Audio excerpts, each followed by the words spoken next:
ফুটন্ত গরম তেলের মধ্যে 1 হাতা তালের পাল্প দিয়ে দেখো দারুণ স্বাদের এই রেসিপিটা তৈরি করে নিতে পারবে। এতটাই নরম হয় যে মুখে দিলেই মিলিয়ে যাবে। কালকে জন্মাষ্টমী স্পেশাল তালের এই রেসিপিটা তৈরি করে নিতে পারবে তোমরা। ঠাকুরকে ভোগ হিসেবেও নিবেদন করতে পারবে। নমস্কার বন্ধুরা, রিনাস কুকিং উইথ নেচারে আপনাদের সবাইকে স্বাগত। চলে এসেছি আজকের রেসিপি নিয়ে। প্রথম থেকে শেষ অবধি ভিডিওটা দেখতে থাকো, আশা করছি তোমাদের ভালো লাগবে। দেখো, তার জন্য এখানে একটা বাটি নিয়েছি আর তালের পাল্প আগে থেকে বের করে রেখে দিয়েছিলাম। সেই তালের পাল্পটা আমি এখানে 1 কাপের মতো নিয়ে নিচ্ছি। তোমরা বাটি বা কাপ মেপে নিয়ে নেবে। আমি এখানে 1 কাপের মতো নিয়ে নিয়েছি। তার মধ্যে দিলাম 1 কাপ ময়দা। এই কাপ মেপেই হাফ কাপ দিচ্ছি সুজি, হাফ কাপ দিলাম চিনি। তাল যদি খুব বেশি মিষ্টি হয় তাহলে চিনির পরিমাণটা কম বেশি করে বাড়িয়ে কমিয়ে নেবে। খুব ভালো করে সব কিছু একসঙ্গে মিশিয়ে নিচ্ছি। অল্প দিলাম একটুখানি নুন। যে কোনো মিষ্টি জিনিসে অল্প একটু নুন দিলে তার স্বাদটা ভালো হয়। ওই কাপেরই 1 কাপ দিলাম এখানে দুধ। দুধটা আগে থেকে জাল করে ঠান্ডা করে নিয়েছি। সেই দুধটা দিয়ে এবার খুব ভালো করে মিশিয়ে একটা ব্যাটার তৈরি করে নেব। আমি এখানে 1 কাপ দুধ দিয়ে ব্যাটারটা গলছি। দুধের যদি আরও প্রয়োজন হয় তাহলে অল্প একটু দুধ দিয়ে ব্যাটারটা একটুখানি পাতলা করে গুলে নিতে হবে। ব্যাটারটা প্রথমে দেখে নিতে হবে যে কেমন ঘনত্বের আছে। ব্যাটারটা গুলে নিয়েছি। গুলে নিয়ে 10 মিনিট ঢাকা দিয়ে রেখে দিয়েছিলাম।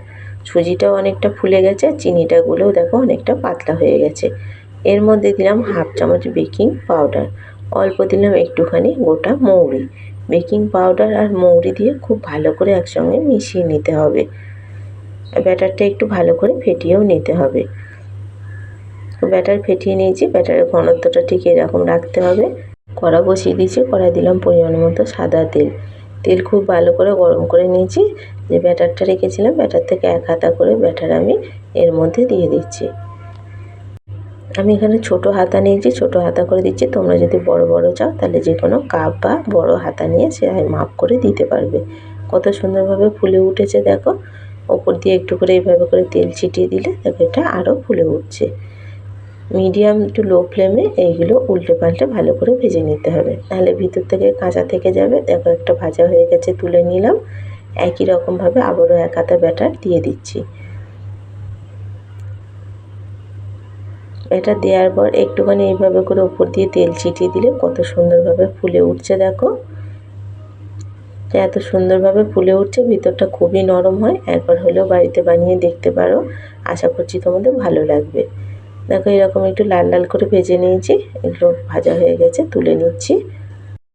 জন্মাষ্টমীতে তোমরা তাল দিয়ে এই রেসিপিটা বানিয়ে ঠাকুরকে ভোগ হিসেবে নিবেদন করতে পারো। তালের তো অনেক রকম রেসিপি তৈরি করা হয়। এই রেসিপিটাও একবার বানিয়ে দেখতে পারো, আশা করছি তোমাদের ভালো লাগবে। দেখো এক এক করে সমস্ত মালপোয়াগুলো ভাজা হয়ে গেছে।